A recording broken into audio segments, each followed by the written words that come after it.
সমৃদ্ধ একটা আমরা খাচ্ছি আর মুখটা কেমন করছে।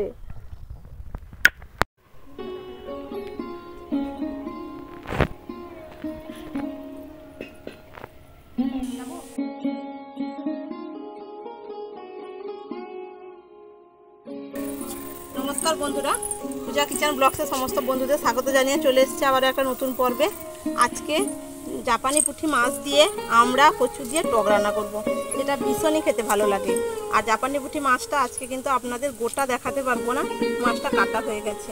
চলুন এখন রান্নাঘরে যাই, আর সাথে থাকবেন, পুরো ভিডিওটা দেখতে থাকবেন, আশা করি ভালো লাগবে।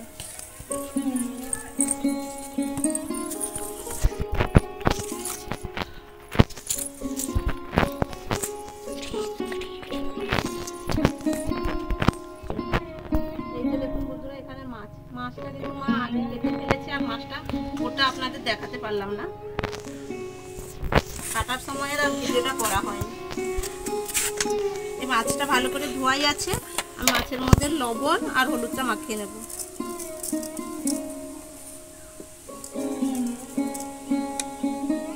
হলুদ গুঁড়ো,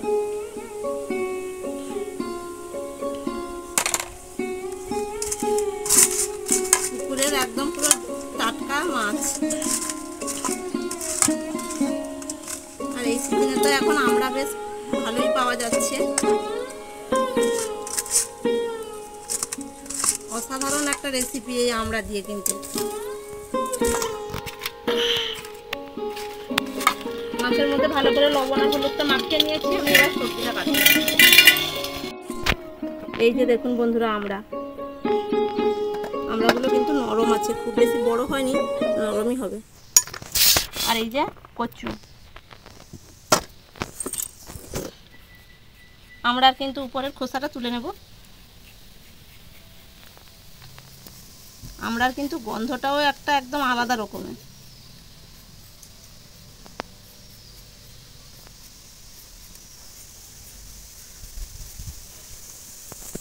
আমড়ার কিন্তু আচারও হয় খুব ভালো। নরম আমড়া, এখনো তার আঁটি হয়নি, তাই শুধু দুফাঁক করে দিচ্ছি এভাবে।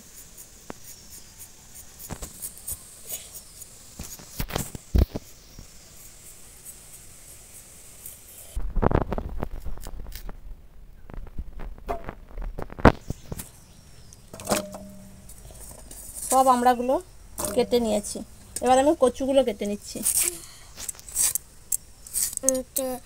আগে একটা কচুর খোসা ছাড়িয়ে নিয়েছি।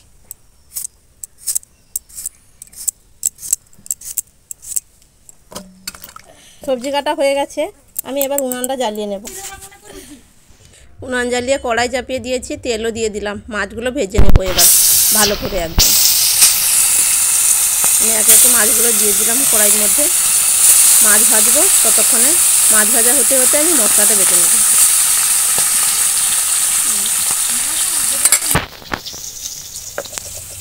মাছ ভাজা হচ্ছে, আমি এদিকে সরষে আর এই যে শুকনো লঙ্কা বেটে নেব।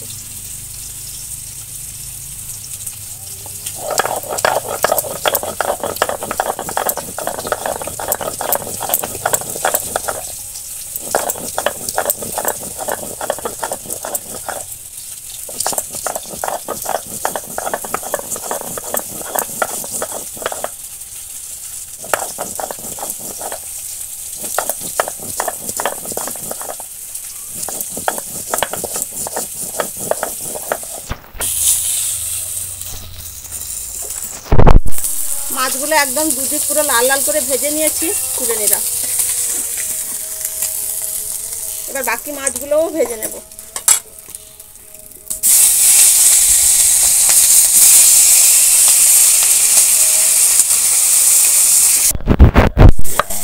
শুকনো লঙ্কা বাটা হয়ে গেছে,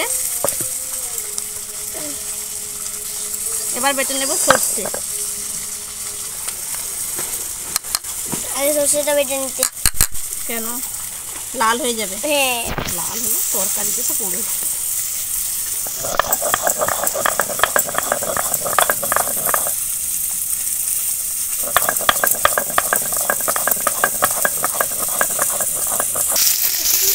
এই মাছগুলো ভাজা হয়ে গেছে, সব মাছ ভাজা কমপ্লিট।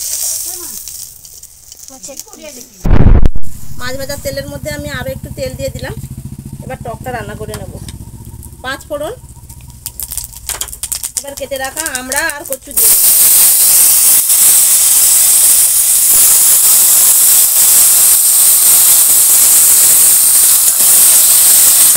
লবণ, হলুদ গুঁড়ো, লবণ আর হলুদ দিয়ে একটু ভাজবো। লবণ আর হলুদ দিয়ে একটু ভালো করে ভেজে নিয়েছি। এবার বাকি মশলাগুলো দিয়ে দেবো। সরষে বাটা,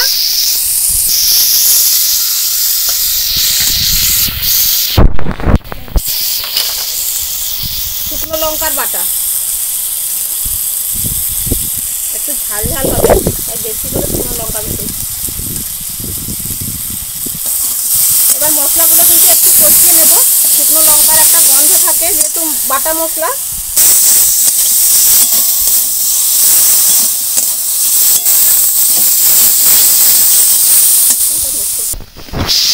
ভালো করে একদম মশলা পুরো কষানো হয়ে গেছে সবজির সঙ্গে।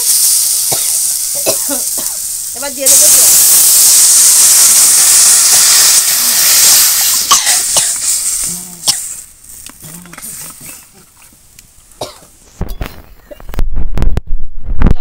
খুব ভালো করে ফুটছে এই যে।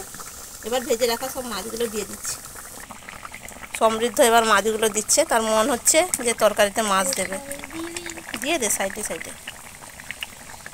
ব্যাস, এবার ভালো করে একদম ফুটতে থাকুক। আর কিছু আমরা আমি খুন্তি দিয়ে একটু দলে দেবো। আমি কয়েকটা আমরা একটু খুন্তি দিয়ে এইভাবে একটু দলে নিচ্ছি।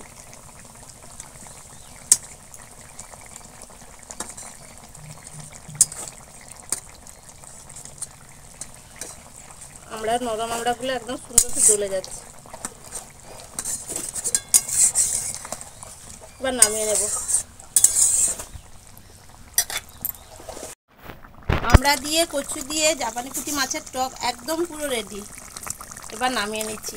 আমি খুব বেশি আমরা দলিনি, 4-5টা মতো আমরা একটু খুন্তি দিয়ে দলে নিয়েছি। টকটা টেস্টি হবে বেশ।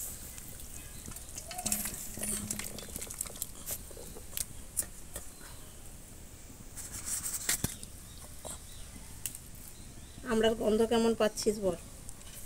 টকটক গন্ধ। সমৃদ্ধ মাছের কি খাবি? আমি হাইটা চাকা না মাথা? চাকা খাবি? লম্বু। আজকে বাড়িতে সমৃদ্ধ আছে, বসে গেছে খেতে। সমৃদ্ধ মেয়ে উঠেছে রেগটি ভীষণ। আমি তো চাকাটা নিব, তারপরে মাথায় রাখাবো। চাকাটা খাওয়া শেষ করবো। চাকাটা একটু চাকাটা থেকে ভিডিও যখন আরম্ভ হয়েছিল না, তার আগে একটু তুলে খেয়ে নিয়েছিলাম। আমরা সেটা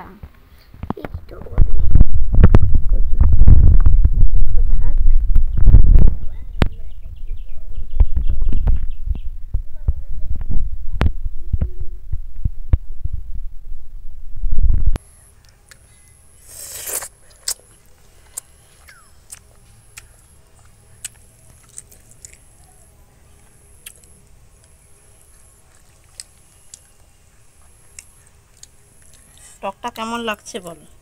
একদম দারুণ, হেভি, সাধারণ।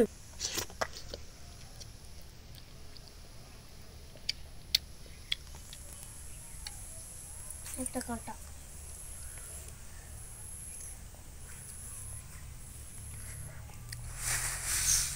গরম।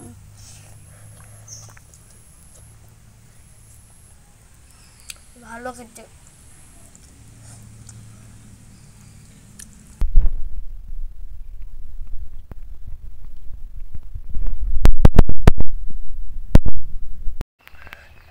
কচু সেদ্ধ হয়েছে বেটি? আমরা কি টক? আমরা টক। তরকারিটা কেমন লাগছে বল? টক ঠিক আছে, ঝাল ঝাল। টক টক ঝাল ঝাল।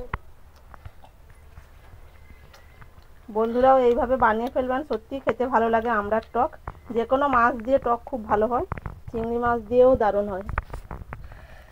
আমরাটা ভুল করে হাত দিতে চাইনি। সমৃদ্ধ একটা আমরা খাচ্ছে আর মুখটা কেমন করছে। এটা আমি বন্ধুরা প্লিজ কমেন্ট করে জানাবেন আপনাদের কেমন লাগলো। আজকের মতো এখানেই শেষ করলাম। সবাই ভালো থাকবেন, সুস্থ থাকবেন। দেখা হচ্ছে আবার নতুন পর্বে। যখন আমরাটা কাঁচা ছিল তখন আমি ভেবেছিলাম একটু চেখে দেখি তো কিরকম, ধুয়ে নিয়ে যেই মুখে দিয়েছে আমার মুখ আর কি অবস্থা একদম টাইট, এত টক। আপনারা অবশ্যই একটু রান্না করে খাবেন, খুবই ভালো টেস্ট, অসাধারণ খেতে। টাটা সবাইকে। টাটা।